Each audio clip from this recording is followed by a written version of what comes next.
Assalamu alaikum, peace and blessings to you all, and welcome. Today, we're looking into something truly fundamental, something that touches almost all of our lives marriage. We've gathered some really, I think, quite profound wisdom, looking at things that maybe challenge common ideas and hopefully offer some practical thoughts on building stronger partnerships. Assalamu alaikum. Yes, exactly. Our goal today isn't just to skim the surface. We want to explore what really makes relationships work, why they sometimes, stumble, and how different ways of seeing things can be the absolute key to a lasting connection. We really hope you come away with some practical takeaways, feeling informed and maybe a bit more equipped for your own relationships. Okay, so let's dive right in then. A big question I think many people have is about love. Does it just sort of fade in marriage? You hear it all the time, right? That the initial spark just goes out. Does marriage somehow, I don't know, kill that feeling? It's interesting you start there because what we found suggests almost the opposite. If it's approached thoughtfully, marriage can actually make love stronger. But here's the crucial bit. Understanding that love isn't static, it changes. It grows and transforms, moving from one level to another. It's just not fair, really, to expect the same kind of, say, passionate intensity you felt 10 years ago, maybe before kids and mortgages and all that life throws at you. Ah, okay. So it's less about losing love and more about gaining different kinds of love. New dimensions, maybe. Precisely. Exactly. You start loving your partner for different things, for being the father or mother of your children, maybe, or for just being there when you're exhausted, for their understanding, their consideration in small ways. These are, deeper, more rooted kinds of affection. They can make the relationship incredibly rich. That makes a lot of sense. So if love changes like that, what's the sort of underlying goal? What should a relationship ultimately provide? Well, connecting it to the bigger picture, the ultimate aim in any relationship, really, is finding peace, tranquility. We might call it emotional fulfillment these days. Think of peace like a battery, right? You ideally start the day at 100%, feeling okay. Your spouse, your home life, should be the place that recharges you when you get back, not drains you even more. That's a great analogy, the charging station.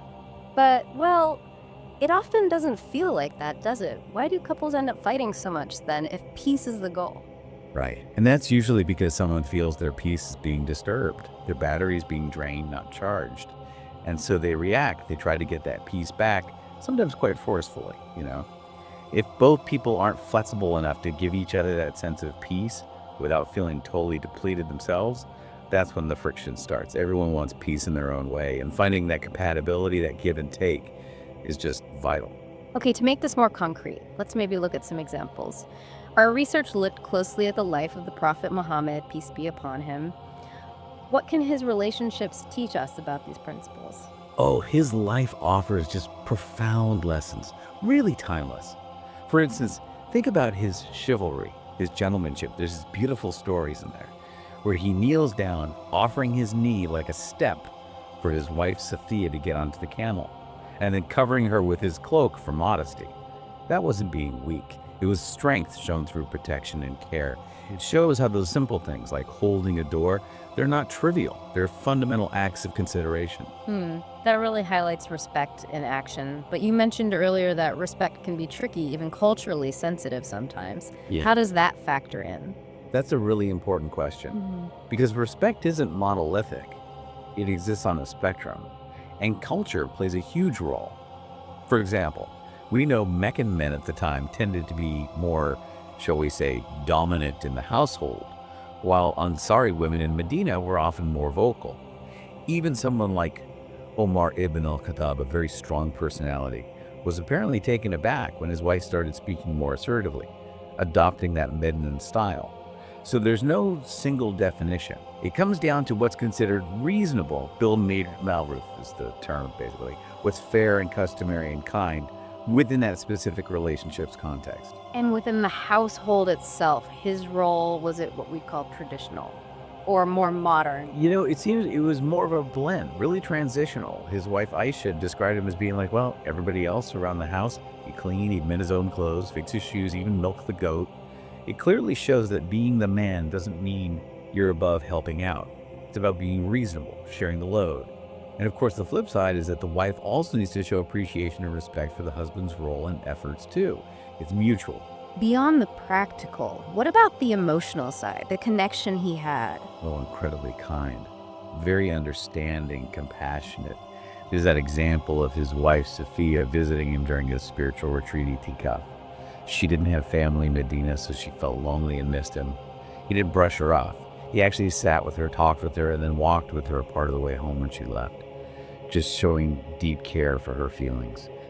And, well, his passing away while resting between Aisha's chest and chin, it speaks volumes about the depth of their bond right to the very end. It really does paint a beautiful picture. But importantly, our sources also make it clear his household wasn't like perfect. It had its challenges. Oh, absolutely not perfect. It was a normal household. Yeah. Assuming otherwise misses the point. He dealt with jealousy between wives, occasional silent treatment, financial worries, disagreements. These things are documented. What's crucial is seeing how his character, his exemplary manners, were the tools he used to navigate those very real, very human difficulties. That's the lesson. Okay, so if we bring all this together, the historical wisdom, the modern understanding, what are the absolute must-haves you see in successful marriages today? I had to pick one thing. Above all else, it's akhlaq. Good character, good manners. It's more fundamental than background or money or even education level sometimes. Just maintaining that basic respect and dignity and how you treat each other, even when passionate love ebbs and flows, that's what makes marriages last. It's the bedrock. Right, character. And after people get together, what keeps them together? Because as you said, life changes, people change. There would absolutely be flexibility, adaptability. Because people do change constantly. You have kids, you get older, careers change, priorities shift. You're not marrying a statue, right? If you're rigid, if you expect your partner to be exactly the same person forever, or the relationship to never evolve, well, it's just not going to work. You need compassion, empathy, forgiveness, being open-minded, wanting to grow together. That's the glue. Okay, makes sense. So the opposite must be true for why marriages fail. Lack of flexibility. That's definitely the number one killer, yes. That my way or the highway attitude, where nobody bends. But there's another huge one, what we might call the silent killer. Unmet expectations. We all go into marriage with hopes, conscious or unconscious, needs, desires, and when those consistently aren't met or aren't even talked about, it just brings disappointment. Then anger, resentment, eventually people just feel numb, checked out. Unmet expectations leading to that numbness. Is there a specific tipping point you often see that pushes things towards divorce? The main reason people say they divorce, overwhelmingly, is a lack of emotional fulfillment. And digging deeper, that almost always goes down to feeling unappreciated. When the simple thank yous, the compliments, the you look nice today, when all that disappears, and when physical affection dries up, the hugs, the kisses, just holding hands, people feel invisible, unvalued. That leads to silence. And then when the silence breaks, it's often with criticism or judgment. And those are just toxic, absolute relationship killers. And that brings us to that classic idea. Women need love, men need respect.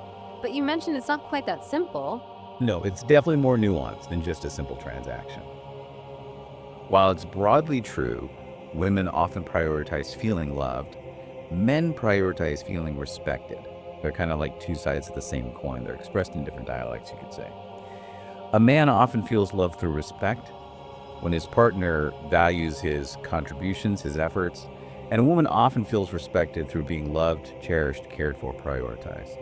The problem is that vicious cycle. He doesn't show love in her language, so she feels unloved, maybe disrespected.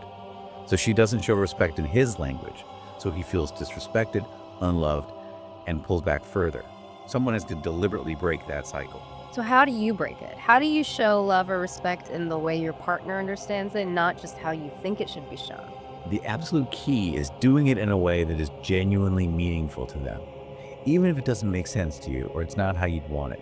Remember the chocolate analogy. You love dark, they love milk.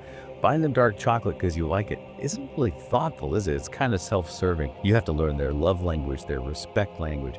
It takes effort, observation, asking. Okay. And when things are already tense, that cycle is spinning. Is there a way to just calm things down, a principle to follow? Yes, there's a really powerful one. Always respond in the way that is best. Asan is the concept. It means consciously resisting that urge to snap back, to yell, to return negativity with negativity. Hmm. You choose to act from your own best character, your highest standard, regardless of how they're acting in that moment. Now, this takes enormous patience, perseverance. It's not easy when you're upset. But the outcome, stopping the escalation, keeping dignity intact, it's worth it. It also means accepting that your partner will make mistakes. We all do. And being ready to forgive, let go, and move forward together.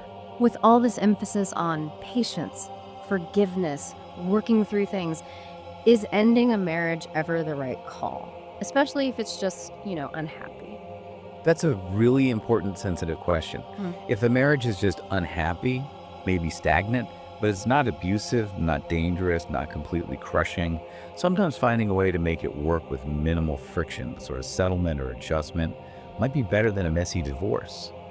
However, and this is crucial, if the relationship becomes genuinely abusive, emotionally, physically, financially, if it's fundamentally unhealthy or toxic, then yes, separation is often the better, the healthier, the necessary choice for everyone's well-being, especially children. There are limits. Dignity matters. Safety matters. Wow, we've covered so much ground. From how love evolves to peace being the foundation, drawing on that incredible wisdom from the Prophet's life, peace be upon him, talking about character, flexibility, understanding needs, really breaking down those cycles. Indeed. It really shows that marriage isn't a destination you arrive at, is it?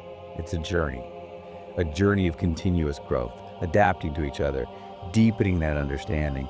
It's about making that conscious choice day after day to nurture the connection with kindness and empathy. It's an ongoing effort. Assalamu alaikum. We truly hope this discussion has given you some valuable things to think about, maybe some fresh perspectives for your own life. If you found it helpful, please do subscribe so you don't miss our future deep dives into important topics.